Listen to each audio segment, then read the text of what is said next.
details.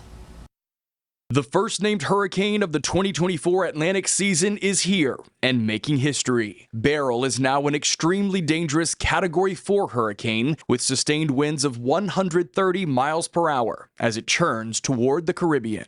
We're forecasting rapid intensification and expecting Beryl to become a major hurricane before it reaches places like Barbados and the Windward Islands. Beryl is now the earliest Category 4 hurricane on record in the Atlantic Ocean and the only Category 4 storm ever recorded in the month of June. The early timing of the season's first hurricane is unusual, given the average date for the first hurricane is early to mid-August. It is because these ocean temperatures are incredibly warm. We're talking about ocean temperatures in the middle and upper 80s. This is fuel and food for those hurricanes, and that's what allows them to rapidly intensify. Tropical storm force winds are expected to reach the Windward Islands late Sunday or early Monday. Hurricane warnings are in effect for multiple Caribbean islands, and residents there should be prepared for major storm impacts. It's not just from the wind perspective. We're expecting a very dangerous, life-threatening storm surge of 5 to 7 feet above normal tide levels, nearer to the right of where the center passes through those islands with large and destructive waves.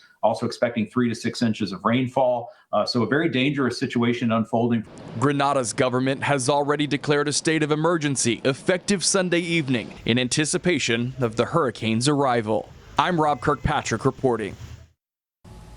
Well, here at home, we're tracking severe weather in our area. Meteorologist Mike Goldberg is here with a first look at our forecast. Yeah, Tracy, there's some active weather. Some folks have seen some torrential rain so far, and we do have more storms that are starting to come to areas that have not been impacted so far. This is the live view from Millionaire out at the airport, where they had a pretty good deluge of rain over the last hour. Right now, a severe thunderstorm watch in effect for our entire area until 11 o'clock tonight. There's a warning up here in Caroline County extending up into Spotsylvania as well. Let me show you the satellite radar. Most of the activity has been to the south so far, but we're seeing some storms develop to the north, and this is developing into a line that will be impacting the metro Richmond area through the evening. So here's the warning area right now, headed over towards Bowling Green. Some torrential rain, frequent lightning, and potential wind gusts that could be up to about 60-70 miles an hour. There's another trailing storm back here in Louisa. So again, there's a line developing that will sink southward as we go through the evening. Here's where the heavy rain has been. Providence Forge out through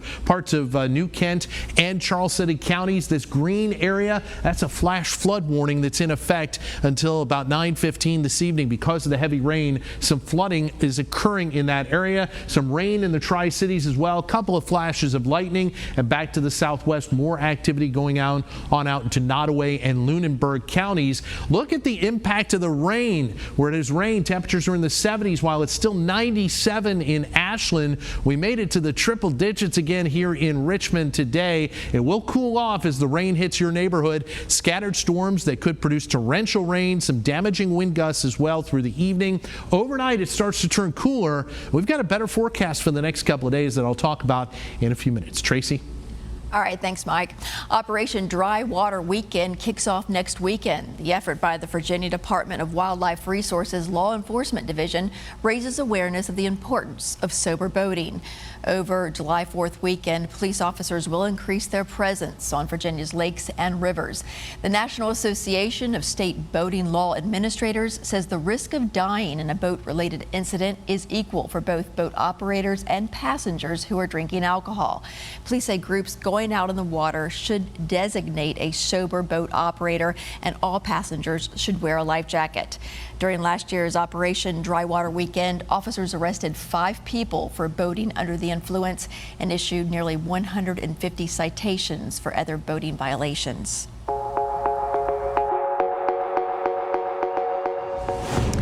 A group of youth cyclists from Georgia is making history, traveling over 2,000 miles along the East Coast from Miami all the way to Maine. The Bragg Dream Team made a pit stop right here in Richmond today.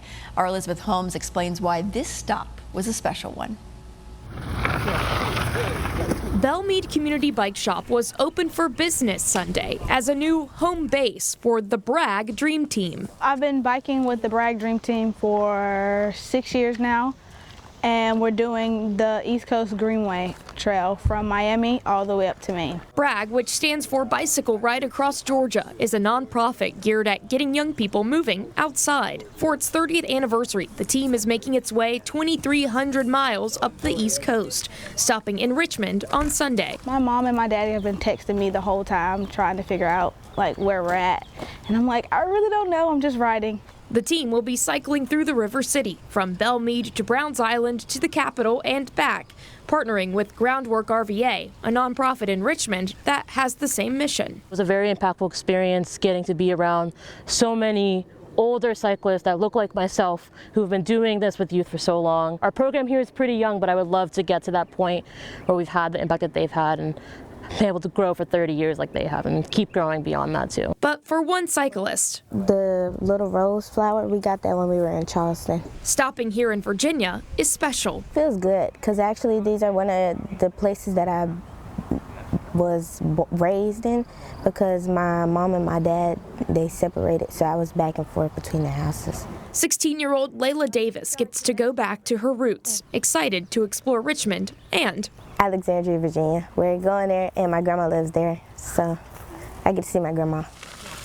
It's not just about seeing her family. It's about sharing a message to other kids who are like her. Nothing can set you back from what you want to do, because I'm a type 1 diabetic, and it doesn't stop me. It's just a label. In Richmond, I'm Elizabeth Holmes, CBS 6 News. President Biden says he will stay in the 2024 presidential race despite calls for him to drop out after Thursday's debate. A new poll by CBS News shows most voters would rather the president bow out. CBS's Christian Benavides has the details. President Joe Biden is in Camp David, gathering with family after fundraisers and events in New York and New Jersey, including speaking to LGBTQ voters at the Stonewall Inn. But I look around at the pride, hope, and light that all of you bring. I know is a battle we're going to win. Yet the fallout over his poor debate performance continues. Maryland's Democratic Governor Wes Moore, a Biden surrogate on Face the Nation, was on the defense. And Joe Biden is not going to take himself out of this race, nor should he. I do think that President Biden has earned the respect of Democrats, and Joe Biden is going to be our leader going forward. A new CBS poll conducted after the debate does not look good for Biden. Only about 1 in 4 voters think Biden has the cognitive ability to serve as president, and about 3/4 of registered voters think he shouldn't be running, including nearly half of Democrats who say he shouldn't be the nominee. Former President Donald Trump's surrogates are still riding high from the debate. I thought he had a very good night. People who watched the debate thought the same thing, too. At the end of the day, he was strong, he was clear, he was coherent. Despite poor debate reviews, the Biden campaign is projecting financial stability. The campaign says it raised $27 million since the debate. Christian Benavides, CBS News. And still ahead on the CBS News at 6:30, history was recently made here in Virginia. The city of Norfolk has officially sworn in its first African-American fire chief. We'll introduce you to the man breaking barriers coming up next. And Chesterfield County needs your help choosing a mascot. Voting is now open to decide who will be the official face of the county. Where you can cast your vote coming up next.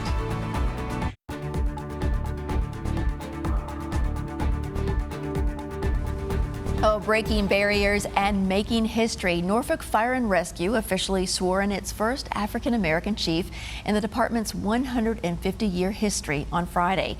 A ceremony was held at the MacArthur Memorial Theater and to swear in Norfolk native Sidney Carroll. Carroll joined Norfolk Fire and Rescue more than 40 years ago, and he's been a supervisor in all 3 of the city's operational battalions.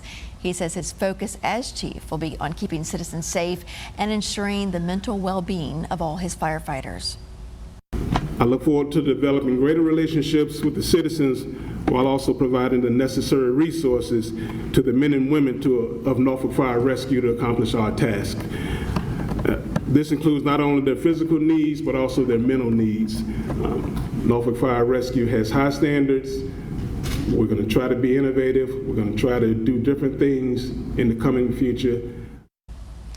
Well, in his career, Chief Carroll has received a Medal of Honor, a Medal of Valor, a Firefighter of the Year award, and several citations for providing extraordinary service to the citizens of Norfolk. Chesterfield County is searching for a new official mascot, and you can help.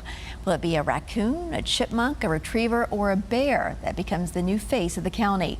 Those are just some top choices submitted by the county employees last month as part of Chesterfield's 275th anniversary celebration. The winning mascot will be named Coal, which is a nod to the county's history of coal mining. The county says these images were created using artificial intelligence and are just for visual purposes only. You can cast your vote on experiencechesterfield.com, and voting is open now through Wednesday, July 10th.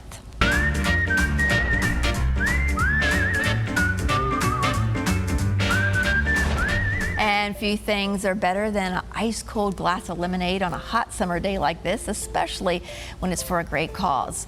One of our favorite summer events is coming up next month as CBS 6 partners with Anthem Lemonade in the fight against childhood cancer. You can scan the QR code there on your screen to help find out how you can help. You can even set up your own lemonade stand or plan to stop by ours. It'll be outside of West Broad Street Studios on Friday, July 19th. You can also find more details and other ways to support Anthem Lemonade and the Children's Hospital of Richmond at VCU by going to WTVR.com. Mike? Tracy, some storms out there this evening could produce some damaging wind gusts and hail, so we're monitoring for severe weather. We got up to 101 today, just 2 degrees shy of the record high. We'll talk about what's going on now and your forecast after the break.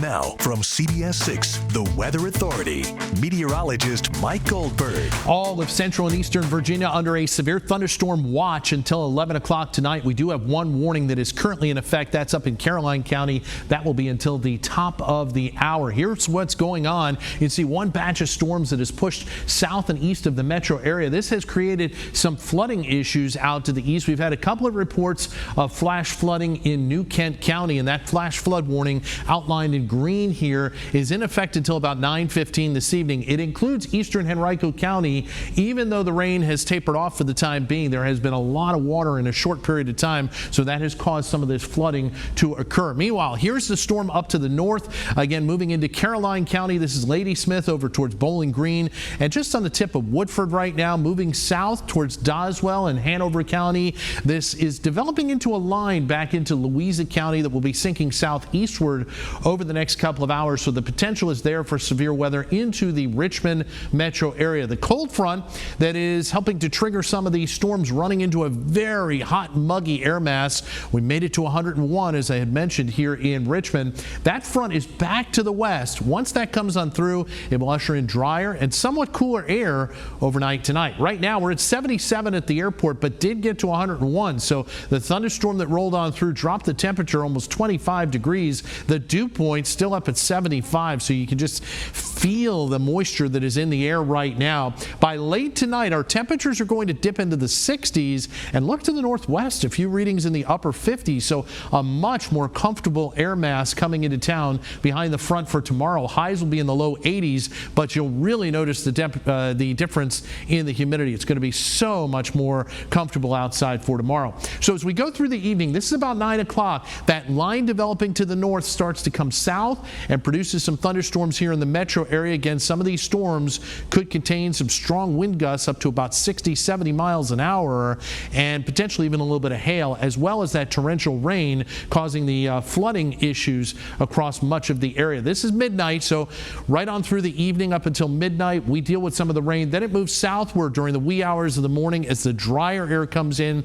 A much nicer day for tomorrow, a lot of sunshine and much less humid. That air mass is going to stay in place for the next couple of days. There's a lot going on in the tropics right now. Of course, you heard about Hurricane Beryl. It's now a Category 4 storm. We'll track that in just a second, but there's a new tropical depression in the Bay of Campeche. That one is headed towards Mexico, and yet another disturbance right behind Beryl has the potential to become a tropical depression over the next couple of days. Right now, Beryl is a Category 4, winds at 130 miles an hour. It's going to be tracking over the Windward Islands tonight into early tomorrow. tomorrow, and then it will move through the Caribbean as a major hurricane, potentially impacting Jamaica by Wednesday afternoon. Notice it is forecast to weaken a little bit, but still maintain hurricane strength as it hits the Yucatan Peninsula later in the week. We will certainly keep you abreast of the concerns from Beryl in the Caribbean.